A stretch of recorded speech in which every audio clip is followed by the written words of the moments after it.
Example 11.41. Evaluate the following. First one, integration of root of 4 minus x square into dx. Second one, integration of root of 25x square minus 9 into dx. Third one, integration of root of x square plus x plus 1 into dx. The fourth one, integration of root of x minus 3 into 5 minus x into dx. The first one எடுத்துக்கிட்டு integration of root of 4 minus x square into dx அப்படின்னு நம்ம பார்க்குறோம். அது என்ன ஃபார்மேட்டில் இருக்குது அப்படின்னு பார்த்தோம்னா டைப் 4ல் இன்டெக்ரல் ஆஃப் த ஃபார்மில் வந்து அது எப்படி வருது, integration root of a square minus x square into dx அப்படின்றத x by two root of a square minus x square plus a square by two sine inverse x by a அப்படின்ற ஃபார்மேட்டில் இருக்குது. அப்போது நம்ம இந்த 4 வந்து நம்ம எப்படி பண்ணிக்கலாம், 2 ஸ்கொயர்னு வச்சிடலாம் அக்கார்டிங் டு த ஃபார்மேட் படி வரணும் அப்படின்னா. அப்புறம் integration root of 2 square minus x square into dx equal to x by two, எக்ஸுக்கு பதில் அங்கே எக்ஸ் தான் இருக்குது இல்லைங்களா, அதனால் x by two root of 2 square, ஏன்னா ஏக்கு பதில் 2 தானே வந்திருக்கு, அதனால் 2 square minus x square plus ஏக்கு பதில் அங்கே 2 square by 2 sine inverse x by two plus c. அப்போ x by two root of 2 sir எவ்வளோ 4 மைனஸ் எக்ஸ் ஸ்கொயர் அப்படின்னு வந்துடும் ப்ளஸ் 4 by 2 2 சார் 4 தானே, அப்போ சிம்பிளிஃபை பண்ணும்போது 2 sin inverse x by 2 plus c. அப்போது integration of root of 4 minus x square into dx equal to x by 2 root of 4 minus x square plus 2 sin inverse x by 2 plus c அப்படின்னு நம்மளுக்கு கிடைக்குது. Second one, integration of root of 25x square minus 9 into dx அப்படின்னு வந்திருக்கு. அப்போ இந்த format எப்படி வந்திருக்குன்னா integration of root of a square minus a square into dx அப்படின்றது இருக்கும்போது x by 2 root of x square minus a square minus a square by 2 log modulus of x plus root of x square minus a square modulus close பண்ணி plus c அப்படின்ற ஃபார்மேட்டில் இருக்குது. அப்போ integration of அந்த 25 நம்ம எப்படி எடுத்துக்கிறோம், 5x whole square அப்படின்னு எடுத்துக்கிறோம், 9 வந்து நம்ம 3 ஸ்கொயர் இன்டூ dx அப்படின்னு எடுத்துகிட்டு இருக்கோம். புரியுதுங்களா? இப்போ அடுத்தது நம்ம பார்க்கக்கூடியது ஃபார்முலா படி எக்ஸை பார்க்குறோம். இங்கே எக்ஸ் இல்லாமல் இங்கே 5x இருக்குது, அதனால் 5x by 2 போடுறோம். அந்த எக்ஸோட கோஃபிஷியன்ட் என்ன வருதோ அதை தூக்கி நம்ம வெளியில் என்ன செஞ்சிடும் 1/5 அப்படின்னு நம்ம போட்டுக்கிறோம். புரியுதுங்க இல்லைங்களா? அப்போ எக்ஸ் வராமல் இருந்ததுன்னா ஆஸ் இட் இஸ் அப்படியே ஃபார்மா அப்படி போட்டுக்கலாம். இங்கே எக்ஸோட கோஃபிஷியன்ட் 5 வருதுனால 1/5 அப்படி போட்டுட்டு ரூட் ஆஃப் 5x ஸ்கொயர், அதுதான் எக்ஸ் ஸ்கொயர் வருது, மைனஸ் ஏக்கு பதில் அங்கே என்ன இருக்குது 3 ஸ்கொயர் இருக்குது, மைனஸ் a square பதில் 3 square by 2 log modulus of xக்கு பதில் 5x plus root of xக்கு பதில் 5x the whole square minus 3 square ஏக்கு பதில் modulus க்ளோஸ் பண்ணி plus c அப்படி நம்ம போட்டுறோம். அதுதான் 1/5 5x by 2 root of 5 5s are எவ்வளோ 25 xx x square minus 3 3s are 9 minus 3 3s are 9 by 2 log modulus close பண்ணி சரி ஓப்பன் பண்ணி 5x plus root of 5 5s are 25 x square minus 3 3s are 9 modulus close பண்ணி plus c அப்படின்னு நம்ம போட்டுடுறோம். புரியுது இல்லைங்களா? இப்போ ஃபைனல் ஆன்சர் நம்மளுக்கு என்ன கிடைச்சிருக்கு, 1/5 5x by 2 root of 25x square minus 9 minus 9 by 2 log modulus 5x plus root of 25x square minus 9 modulus close பண்ணி plus c அப்படின்னு போட்டுறோம். Third one, integration root of x square plus x plus 1 into dx. இது வந்து in completing square ரூட்டாக இருக்குது, இது completing square root, அதாவது quadratic equation மெத்தடில் நம்ம மாற்றி எடுக்கணும். அப்புறம் integration of root of x ஸ்கொயருக்கு ஆஸ் இட் இஸ் அப்படியே எக்ஸ் ஸ்கொயர் எடுத்துக்கிறோம். எக்ஸை எடுத்து எழுதிட்டு எக்ஸோட ஹாஃப் ஆஃப் த போர்ஷன் அப்படின்ற மாரி எக்ஸோட கோஃபிஷியன்ட்ன்றது 1 வருது. அப்போது 1க்கு என்ன வரும், ஹாஃப் இல்லைங்களா, அதில் 1ஓட ஹாஃப். அப்போ அந்த ஹாஃபோட மல்டிப்ளிகேஷன் பண்ணால் 1 இன்டூ ஹாஃப் என்ன ஆகிடும், ஹாஃப் வரும். அந்த ஹாஃபை ஸ்கொயர் ரூட் பண்ணணும், 1/2 த ஹோல் ஸ்கொயராக போட்டுக்கணும். அதேமாரி மைனஸ் 1/2 த ஹோல் ஸ்கொயராகவும் போட்டுட்டு இங்கே இருக்கிற ப்ளஸ் 1 தூக்கி எடுத்து எழுதிக்கிறோம். அப்படி எடுத்து எழுதினோம்னா நம்மளுக்கு என்ன கிடைக்கிறோம், கம்ப்ளீட்டிங் த ஸ்கொயர் ரூட் பக்காவாக கிடைக்கும். இப்போ பாருங்கள் X square plus x plus 1/2 த ஹோல் ஸ்கொயர் எடுத்து நம்ம போட்டோம்னா இது எக்ஸ் ப்ளஸ் 1/2 த ஹோல் ஸ்கொயருக்கு ஈக்குவலாக கரெக்டாக வரும். ஓகேங்களா? அடுத்து இந்த மைனஸ் 1/2 த ஹோல் ஸ்கொயர் ப்ளஸ் 1, அதாவது மைனஸ் 1/2 த ஹோல் ஸ்கொயர் ப்ளஸ் 1 எடுக்கும்போது மைனஸ் ஆஸ் இட் இஸ் அப்படியே இருக்கட்டும், 1 1 1 ஆகிடும், 2 2s are 4 ஆகிடும் ப்ளஸ் 1. அப்போ 4 ப்ளஸ் 4 இன்ட்டு 1 கிராஸ் மல்டிப்ளிகேஷன் பண்ணி எல்சிஎம் எடுத்தோம் என்ன எடுக்கும் 4 வரும். 4லேருந்து மைனஸ் 3 போயிடுச்சுன்னா மைனஸ் 1 போயிடுச்சுன்னா நம்மளுக்கு 3/4 வரும். அந்த 3/4 நம்ம என்ன செய்யணும், ஹோல் ஸ்கொயர் பண்ணணும். ஹோல் ஸ்கொயர் பண்ணணும் அப்படின்னம்னா நம்ம என்ன பண்ணலாம், 3/4 நம்ம ரூட் த்ரீ இன்ட்டு ரூட் த்ரீன்னு பிரிச்சுக்கலாம். 4 வந்து 2 இன்ட்டு 2ன்னு பிரிச்சிட்டோம்னா அப்போ √3/2 த ஹோல் ஸ்கொயர் அப்படின்னு நம்ம போட்டுக்கலாம் இல்லைங்களா. இந்த ஸ்டெப்புக்கு சிம்பிளிஃபை பண்ணி இப்படி √3/2 ஹோல் ஸ்கொயர் அப்படின்னு எழுதிடுறோம். புரியுது இல்லைங்களா. இப்போ இது எடுத்து எழுதுனதுக்கப்புறம் அப்படியே நம்ம பார்த்தோம்னா இன்டெகிரேஷனில் இதுமாரி ஒரு ஃபார்மேட் இருக்குது. என்ன ஃபார்மேட் இருக்குது? இன்டெகிரேஷன் ஆஃப் √(x²) இது x² ஆகும் ப்ளஸ் இது a² ஆகும் இன்ட்டு dx ஆகும் இருக்குது. அப்போ நம்ம இதுமாரி x/2 √(x² + a² + a²/2 log modulus of x plus √(x² + a² modulus close பண்ணி ப்ளஸ் c அப்படின்ற அந்த ஃபார்மேட் படி நம்ம சிம்பிளிஃபை பண்ணி எடுக்கலாம். இங்கே எக்ஸுக்கு பதில் இந்த இடத்துல என்ன இருக்குது? x + 1/2 நம்ம பார்த்தோம் இல்லைங்களா. அப்போ எக்ஸுக்கு பதில் நம்ம என்ன செய்யலாம்? x + 1/2ன்றது போட்டுக்கிறோம். பை 2க்கு 2 போட்டுக்கிறோம். √(x²க்கு பதில் x + 1/2 த ஹோல் ஸ்கொயரை போட்டுறோம். ப்ளஸ் ஏக்கு பதில் என்ன இருக்குது? √3/2 இருக்குது இல்லைங்களா. அப்போ √3/2 த ஹோல் ஸ்கொயர்ன்றது நம்ம போட்டுறோம். ப்ளஸுக்கு அப்படியே ப்ளஸ்ஸை போட்டுறோம். ஏக்கு பதில் √3/2 த ஹோல் ஸ்கொயர் போட்டுக்கிறோம். பை 2 போட்டுக்கிறோம். லாகுக்கு லாக் அப்படியே ஃபார்முலாவை தூக்கி அப்படியே போட்டுறோம்.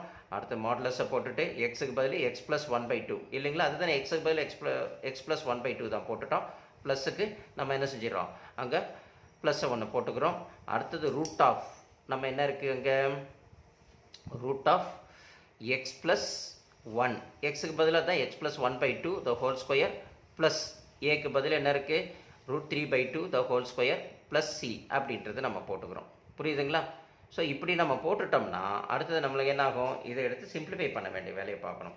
அப்போது இது எல்சிஎம் எடுக்கும்போது என்னது? 2 × x 2x + 1/2 அப்படின்னு நம்மளுக்கு இங்கே கிடைக்கும். அதோட பை 2 கீழே அப்படியே போட்டுக்கிறோம். அப்புறம் √(x + 1 த ஹோல் ஸ்கொயர் அப்படியே ஆசிட்டிஸ் அப்படியே போட்டுக்கிறோம். ப்ளஸ் √3/2 த ஹோல் ஸ்கொயர் அதையும் அப்படியே போட்டுக்கிறோம். இங்கே √3 √9 √9க்கு என்ன கிடைக்கும்? 3 கிடைக்கும். 2 2s என்ன ஆகிடும்? 4 ஆகிடும். பை இங்கே இருக்கிற இந்த 2 தூக்கி அப்படியே போட்டுக்கிறோம். புரியுது இல்லைங்களா. அடுத்தது லாகுக்கு லாக் அப்படியே போட்டுக்கிறோம். அடுத்து மாடுலஸை போட்டுக்கிறோம். இங்கே இருக்கிற ப்ராக்கெட்டை ரிமூவ் பண்ணிவிட்டு x + 1/2 ஆசிட்டிஸ் அப்படியே போட்டுட்டு இந்த ப்ளஸ்ஸை தூக்கி அப்படியே இங்கே போட்டுட்டு √(x + 1 த ஹோல் ஸ்கொயர் ப்ளஸ் இங்கே √3 என்ன ஆகிடும் நம்மளுக்கு? அப்படியே போட்டுக்கலாம். √3 √9 கிடைக்கும். √9க்கு என்ன கிடைக்கும்? 3 கிடைக்கும் இல்லைங்களா. அது 3யை போட்டுறோம். 2 2s 4 ஆகிடுது. மாடுலஸ் க்ளோஸ் பண்ணி ப்ளஸ் c அப்படின்னு போட்டுறோம். அடுத்தது இதையெல்லாம் நம்ம சிம்பிளிஃபை பண்ணணும். இந்த 2 வந்து இங்கே கீழே இறங்கி வந்துச்சுன்னா 2x + 1 அப்போ 2 × 2 என்ன ஆகிடும்? 4 ஆகிடும் இல்லைங்களா. அது கீழே வருது. அடுத்து ரூட் ஆஃப் இந்த a + b the whole square ஃபார்மில் இருக்கிறனால a² + 2ab + b² அப்படின்ற அந்த ஃபார்மேட்டில் எழுதிட்டோம்னா இந்த 2க்கு இந்த 2க்கும் கட் ஆகிடும். புரியுதுங்களா. அடுத்தது இங்கே இருக்கிற இந்த 1/2 ஹோல் ஸ்கொயர் மட்டும் இருக்கும். அந்த 1/2 த ஹோல் ஸ்கொயரை நம்ம என்ன செய்கிறோம்? 1² 1ன்னு போட்டுக்கிறோம். 2 2s எவ்வளவு? 4ன்றது நம்ம இங்கே எழுதிக்கிறோம். ப்ளஸ் பக்கத்தில் 3/4 இருக்குது. அந்த 3/4யும் நம்ம என்ன செய்கிறோம்? இதோட போட்டோம்னா கீழே எல்சிஎம் ஆல்ரெடி 4 4 காமனாக இருக்குது. அந்த 4 தூக்கி போட்டுறோம். 1 + 3 என்ன ஆகிடும்? 4 ஆகிடும். இப்போ 4யும் 4யும் கட் பண்ணோம்னா நம்மளுக்கு என்ன கிடைக்கும்? 1 அப்படின்னு கிடைக்கும். அதுதான் இங்கே பார்த்தோம்னா x² வந்துருக்கு. இங்கே பேலன்ஸ் இருக்கிற x வந்துருக்கு. ஃபைனலாக இதெல்லாம் சிம்பிளிஃபை பண்ணோம்னா இது ரெண்டுத்தையும் சிம்பிளிஃபை பண்ணால் நம்மளுக்கு 1ன்னு கிடைக்குது. அதை தூக்கி இங்கே போட்டுரும். புரியுது இல்லைங்களா. இது வரைக்கும் வந்தது நம்ம முடிஞ்சு போச்சு. அடுத்தது இது ப்ளஸ் சைனுக்கு இங்கே ப்ளஸ் சைன் போட்டுறோம். இந்த 3 என்ன செய்கிறோம்? நம்ம இங்கே 3யை தூக்கி அப்படியே போட்டுக்கிறோம். இங்கே இருக்கிற 3 அப்படியே போட்டுக்கிறோம். இந்த 4 வந்து கீழே இறங்கிடும். இப்போ 4 2s என்ன ஆகிடும்? நம்மளுக்கு 18 ஆகிடும். அதை எழுதிக்கிறோம். லாக் அப்படியே போட்டுக்கிறோம். இந்த x + 1/2 ஆஸ் இட் இஸ் அப்படியே x + 1/2 அப்படியே நம்ம என்ன செஞ்சிடறோம்? போட்டுடுறோம். அங்கே பக்கத்தில் இருக்கிற ப்ளஸ்ஸையும் நம்ம அப்படியே போட்டுக்கிறோம். புரியுதுங்களா. அடுத்தது நம்ம என்ன பண்ணணும்? ரூட் ஆஃப் இதே தானே x + 1 த ஹோல் ஸ்கொயர் ப்ளஸ் 3/4 அதே தானே இங்கே பார்த்தோம். நம்ம இதே இது தான் இங்கே இருக்குது. ஸோ இதை எடுத்து நம்ம என்ன செய்யணும்? சிம்பிளிஃபை பண்ணால் நம்மளுக்கு என்ன வந்ததுன்னு பார்த்தோம்? x² + x + 1 இல்லைங்களா. அதே தான் இங்கே √(x² + x + 1 மாடுலஸ் க்ளோஸ் பண்ணி ப்ளஸ் c அப்படின்னு போடுறோம். ஃபைனலாக நம்மளுக்கு ஆன்சர் என்ன வருதுன்னு பார்த்தோம்னா 2x + 4/4 2x + 4/4 √(x² + x + 1 + 3/8 log modulus x + 1/2 + √(x² + x + 1 modulus close பண்ணி ப்ளஸ் c அப்படின்னு போட்டுறோம். இதுதான் தேர்ட் ஒன்னோட ஆன்சர். பார்க்குறதுக்கு கொஞ்சம் உங்களுக்கு புரியாத மாரி இருக்கும்.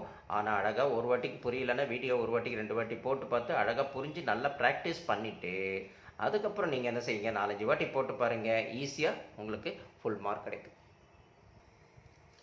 Fourth one, integration of √(x - 3) into 5 - x into dx அப்படின்னு கொடுத்துருக்காங்க. இதுமாரி கொடுத்துருந்தாங்கன்னா இது ரெண்டுமே என்னது? ப்ராடக்ட். நடுவில் ஒன்றுமே 2 ப்ராக்கெட்டுக்குள்ளே நடுவில் வந்துருந்ததுன்னா அது ப்ராடக்ட் ஆஃப் த 2 இல்லைங்களா. அப்போ integration of √(x - 3) into 5 - x into dxனா x into 5 அப்போ என்ன ஆகிடும்? 5xன்னு ஆகிடும். அப்புறம் x into x x square ஆகிடும். அப்புறம் ப்ளஸ் இன்ட்டு மைனஸுக்கு மைனஸ் போட்டுக்கணும். 3 5 சார் எவ்வளவு 15 வரும். 15 போட்டுக்கிறோம். மைனஸ் மைனஸ் ப்ளஸ் போட்டுக்கிறோம். 3 இன்ட்டு எக்ஸ் 3xன்னு போட்டுட்டு இன்ட்டு டிஎக்ஸ் அப்படின்னு நம்ம சிம்பிளிஃபை பண்ணுறோம். இப்போது இதை திரும்பி என்ன பண்ணுறோம், நம்ம பேரிங் பண்ணுறோம். எப்படி பேரிங் பண்ணுறோம்? இங்கே 5x இருக்குது, இந்த இடத்துல 3x இருக்குது இல்லைங்களா? அப்போது நம்ம இதை எடுத்துகிட்டு என்ன செய்கிறோம், இந்த 5xையும் இந்த 3xையும் நம்ம ஆட் பண்ணால் ப்ளஸ் 8xன்னு வரும். அதுக்கு முன்னாடி இங்கே பார்த்தீங்கன்னா மைனஸ் எக்ஸ் ஸ்கொயர் இருக்குது இல்லைங்களா? அப்போ integration root of minus x ஸ்கொயரை ஃபஸ்ட்டு போட்டுக்கிட்டு இந்த 5xையும் 3xையும் பேர் பண்ணிட்டோம்னா என்ன ப்ளஸ் 8xன்னு நம்மளுக்கு கிடச்சிருச்சு.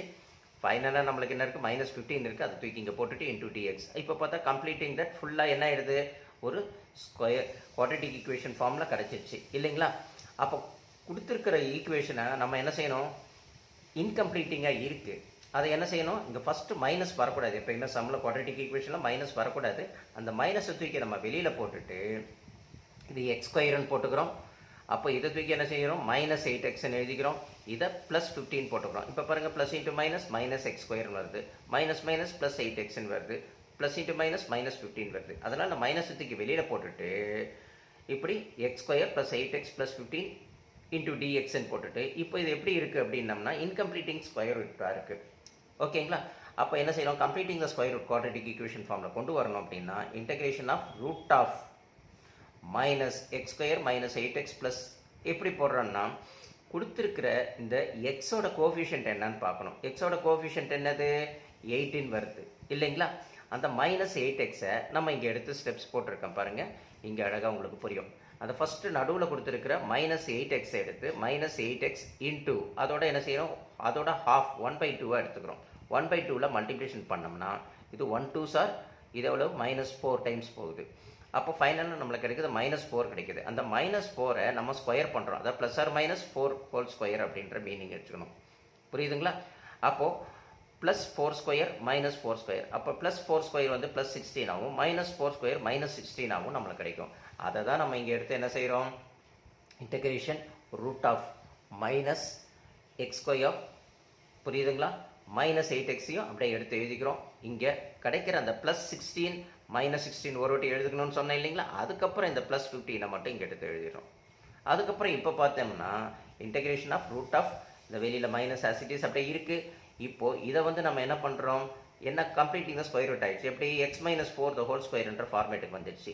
அப்போ இங்கே ரெஸ்ட்டாக இருக்கிறது மைனஸ் 16 ப்ளஸ் 16, அப்போ ப்ளஸ் இன்ட்டு மைனஸ்னா minus, subtract from the greater number to smaller number, அப்போ என்ன கிடைக்கும், நம்மளுக்கு -1 அப்படின்னு கிடைக்கும், இன்டூ டிஎக்ஸ்ன்னு அப்படின்னு கிடைக்கும். அப்போ இன்டெகிரேஷன் ஆஃப் இந்த மைனஸை தூக்கி நம்ம என்ன செஞ்சிடறோம், உள்ளே போட்டுக்கிட்டு ரூட்டுக்குள்ளே போட்டுக்கிறோம், மைனஸ் எக்ஸ் மைனஸ் 4, அப்புறம் என்ன செய்கிறோம், இந்த மைனஸ் இங்கே உள்ளே போட்டோன்னே இது மைனஸ் மைனஸ் இது என்ன ஆகிடும், +1 ஆகிடும், இன்டூ டிஎக்ஸ் அப்படின்னு நம்மளுக்கு கிடைச்சிடும். அதுக்கப்புறம் நம்ம என்ன செய்கிறோம், இன்டெகிரேஷன் ஆஃப் இந்த 1 அப்படின்றத நம்ம ரூட் ஆஃப் 1 ஸ்கொயர்னு போட்டுக்கலாம். ஏன்னா அக்கார்டிங் டு தட் ஃபார்முலா படி நம்மளுக்கு வரணுன்றதுனால அது 1 ஸ்கொயர் போட்டுட்டு மைனஸ் இது எக்ஸ் மைனஸ் 4 இல்லைங்களா? அந்த எக்ஸ் மைனஸ் 4ஐ நம்ம என்ன செய்கிறோம், எப்படி எழுதிக்கிறோம், x minus 4 the whole square into dx அப்படின்னு நம்ம எழுதிக்கிறோம். இப்போ புரியுது இல்லைங்களா? இது ஆல்ரெடி ஸ்கொயராக இருக்குது, இது மட்டும் தான் ஸ்கொயராக இல்லை. அப்போ இதை என்ன செய்கிறோம், நம்ம ரூட் ஆஃப் 1 ஸ்கொயர் அப்படின்னு போட்டுக்கிறோம். இதையும் எடுத்து ஆல்ரெடி அங்கே இருக்கிறத X minus 4 the whole square into dx அப்படின்னு நம்ம எழுதிடுறோம். புரியுது இல்லைங்களா? இப்போ பார்த்தோம்னா நம்மளுடைய ஃபார்மேட்டுக்கு வருது, integration of a square minus x square into dx ஃபார்முக்கு வருது. அது எப்படி எழுதலாம், x/2 into a minus x square plus a/2 sine inverse x/a அப்படின்ற ஃபார்மேட் படி நம்ம என்ன செய்யலாம், இதை சிம்பிளிஃபை பண்ண எடுக்கணும். அப்போ ஏக்கு பதில் அங்கே என்ன இருக்குது, 1 இருக்குது. புரியுதுங்களா? எக்ஸுக்கு பதில் அங்கே எக்ஸ் மைனஸ் 4 இருக்குது. அப்போ நம்ம என்ன செய்யலாம், எக்ஸுக்கு பதில் அந்த இடத்துல எக்ஸ் மைனஸ் 4 இல்லைங்களா, அதை போட்டு தூக்கி போட்டுக்கிறோம், /2 ஆசிட்டிஸ் அப்படியே போட்டுக்கிறோம். புரியுது இல்லைங்களா? அடுத்தது இந்த ரூட் ஆஃப் அப்படியே போட்டுக்கிறோம். ஏக்கு பதில் அந்த இடத்துல என்ன இருக்குது, 1 இருக்குது, அதை போட்டுக்கிறோம். மைனஸ்க்கு மைனஸ் போட்டுக்கிறோம், எக்ஸுக்கு பதில் எக்ஸ் மைனஸ் 4 த ஹோல் ஸ்கொயர்னு போட்டுக்கிறோம். ப்ளஸுக்கு அப்படியே ப்ளஸ் போட்டுக்கிறோம், ஏக்கு பதில் 1 போட்டுக்கிறோம், /2 கீழே 2 போட்டுக்கிறோம், சைன் இன்வர்ஸ் போட்டுக்கிறோம், எக்ஸுக்கு பதில் எக்ஸ் மைனஸ் 4 இருக்குது போட்டுக்கிறோம், ஏக்கு பதில் 1 போட்டுக்கிறோம், ப்ளஸ் சி அப்படின்னு நம்ம போட்டுக்கிறோம். இப்போ இதையெல்லாம் நம்ம சிம்பிளிஃபை பண்ணோம்னா நம்மளுக்கு சம்மு கிடைச்சிரும். எக்ஸ் மைனஸ் 4/2 அப்படியே போட்டுட்டோம் வெளியில் இருக்கிறத. இப்போ உள்ளே இருக்கிறத வந்து நம்ம என்ன செய்கிறோம், ரூட் ஆஃப் அப்படின்னு போட்டுட்டு 1 மைனஸ் இதை எப்படி இருக்குது, x minus 2 the whole square அப்படின்னா இது a minus b the whole square equal to a square minus 2ab plus b square, a square minus 2ab plus b square ஃபார்மேட்டில் நம்ம என்ன செய்கிறோம், இங்கே எக்ஸ் ஸ்கொயராக போட்டுட்டு minus 2 into x into 4 into 4 square அப்படின்னு போட்டுட்டு ப்ளஸுக்கு ப்ளஸ் போட்டுட்டு 1/2 ஆசிட்டிஸ் அப்படியே போட்டுக்கிறோம். சைன் இன்வர்ஸையும் அப்படியே எடுத்துக்கிறோம். அப்புறம் X minus 4/1 is nothing but X minus 4 அப்படின்னு நம்மளுக்கு தெரியும். ப்ளஸ் சி அப்படின்னு நம்ம சிம்பிளிஃபை பண்ணி எடுத்துகிறோம். X minus 4/2 root of 1 minus, அப்போ plus into minus minus x square இல்லைங்களா, minus minus plus 4 2s are 8x, அப்போ minus plus into minus minus 4 4s are 16 plus 1/2 sine inverse x minus 4 plus c அப்படின்னு நம்ம போட்டுறோம். அடுத்தது X minus 4/2 root of, இப்போ நம்ம என்ன செஞ்சிடறோம், இந்த 1ஐயும் மைனஸ் 16ஐயும் ப்ளஸ் இன்ட்டு மைனஸ்னால் மைனஸ், அப்போ மைனஸ் 15 வரும் இல்லைங்களா. அப்போ அந்த மைனஸை தூக்கி நம்ம என்ன செஞ்சிடறோம், வெளியில் போட்டுடுறோம். இப்போ பாருங்கள், இந்த இடத்துல வந்து நம்மளுக்கு என்னது மைனஸ் எக்ஸ் ஸ்கொயர் அப்புறம் ப்ளஸ் 8x, இது ரெண்டுத்தையும் ப்ளஸ் இன்ட்டு மைனஸ்னால் மைனஸ் 15 அப்படின்னு வருது. 16லேருந்து அந்த 1 + 1 போயிடுச்சுன்னா மைனஸ் 15 வருது. அப்புறம் இந்த மைனஸை தூக்கி நம்ம என்ன செஞ்சிடறோம், வெளியில் போட்டுடுறோம். புரியுதுங்களா. X minus 4/2 root of minus வெளியில் போட்டோம்னா எக்ஸ் ஸ்கொயர் ப்ளஸ்ஸாக இருக்கிறது மைனஸாகவும் மைனஸாக இருக்கிறது ப்ளஸ்ஸாகவும் போட்டுக்கணும். அப்போ தான் பாருங்கள், plus into minus minus minus minus plus plus into minus minus கரெக்டாக நம்மளுக்கு வரும். அப்போது x square minus 8x plus 15 plus 1/2 sine inverse x minus 4 plus c. அப்போ x minus 4/2 root of minus x square minus minus plus 8x, புரியுதுங்களா. அப்போ plus into minus minus 15 plus 1/2 sine inverse x minus 4 plus c அப்படின்னு கிடைக்குது. So நம்மளுடைய final answer நம்ம என்ன எடுத்து எழுதுகிறோம் அப்படின்னம்னா, கொடுத்துருக்கிற ஃபார்மேட் படியே எக்ஸ் மைனஸ் 4/2 ரூட் ஆஃப், ஏன்னா மைனஸ் வேல்யூ ஃப்ரண்டில் வரக்கூடாதுன்னு நம்மளுக்கு தெரியும், அதனால் 8x minus x square minus 15 plus 1/2 sine inverse x minus 4 plus c அப்படின்னு நம்ம போட்டுறோம்.